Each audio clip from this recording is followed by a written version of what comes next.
It seems to me, first of all, very obviously, that in intercountry adoption, the three elements of, or three key elements, let's say, of identity, name, nationality, and family relations, are going to be modified in virtually every case. All three are going to be modified in virtually every case. And the ensuring that any such modification takes place in a transparent and legal manner is, of course, the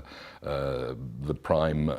objective of any state intervention, in particular, in relation to intercountry adoption.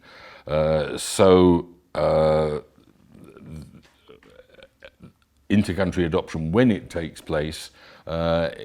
will depend absolutely on ensuring the right to identity of the children concerned. And as we now know more and more from the thankfully louder voices being of the adoptee community, the international adoptee community, we can see very clearly what the effects of problems with identity or problems with not only the illegal moves made to destroy or to blank out original identity, but also quite simply their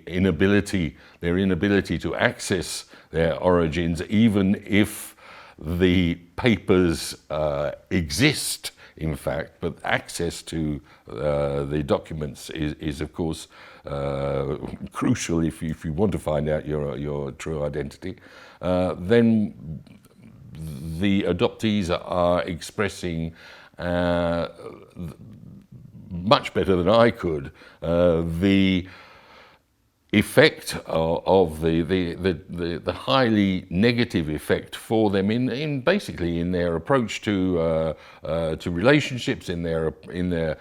feelings about their past, in their feelings indeed towards both their biological parents and their adoptive parents, that any problem with identity that they feel is risking at least creating. So yeah, the identity is fundamental in the intercountry adoption process. I think we're actually going to need, as quickly as possible, a reset in terms of intercountry adoption, and I think the reports of recent investigations, in particular in the Netherlands, have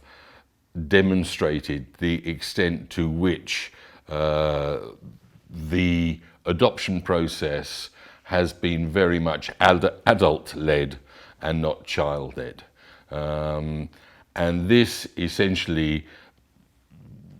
exists because the way that we've seen adoption, intercountry adoption, being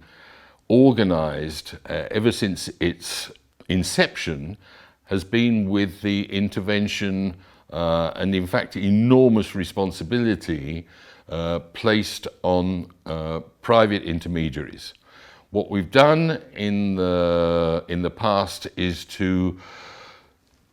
say, okay, we will regulate more and more closely private intermediaries in terms of what they can do and how they can do it and who they are, and we will also simultaneously try to limit the financial inputs into the adoption process by ensuring, for example, under the convention, that there is no improper gain on the part of anybody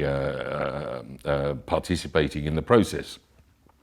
But this has proved to be absolutely inadequate. intercountry adoption is the only child protection measure where, well, in some cases adoption as well, but intercountry adoption is essentially the only child protection measure where it is the carers or the potential carers who are going to pay in order to care. Normally we say, okay, foster parents will have an allowance, residential placements will be paid for by the state or by private donors, etc. But here the child is being taken in by someone who has paid. And this is just, when you think about it, a totally and utterly illogical way to go about a child protecting children who may need alternative care. So the Dutch report essentially said something that some of us have been saying for quite a long time, and that is that you cannot have a child protection measure that is based on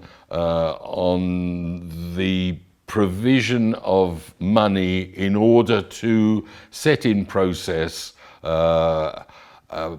measure, with the money being provided to private providers, private agencies, however well regulated, by the potential adopters, and therefore injecting legally into the adoption system a vast amount of money that will be spent maybe completely legally, but it's still the wrong way to go about a child protection measure. You start with the child and you say, okay, we will find the proper or the best substitute care for that child if it's needed. Not, okay, here are people who are prepared to pay in order to receive a child. We're actually looking at the need to ensure that the child's rights and best interests are protected completely in this process, and that's not going to happen under the present system. So I think that where we come down to is saying that adoption, which used to be a humanitarian and totally private affair, now has to be seen in a different light. In other words, it's already changed from its humanitarian, in most cases, from its humanitarian emphasis to the child protection measure decided by the authorities and the courts, and is not private anymore. It's very much in the public and state domain, and we have to adjust now the system in order to take account of that. If this system continues, if we continue to have this idea that somehow the private agencies, however ethical they may be, and I'm not putting into question the ethics by which most of these agencies at least run, but quite simply the system is on its head. And I would not only think, but I would hope that intercountry adoption as a practice will not survive in its present form if we don't take a very, very different attitude towards how adoptions are planned and carried out across borders.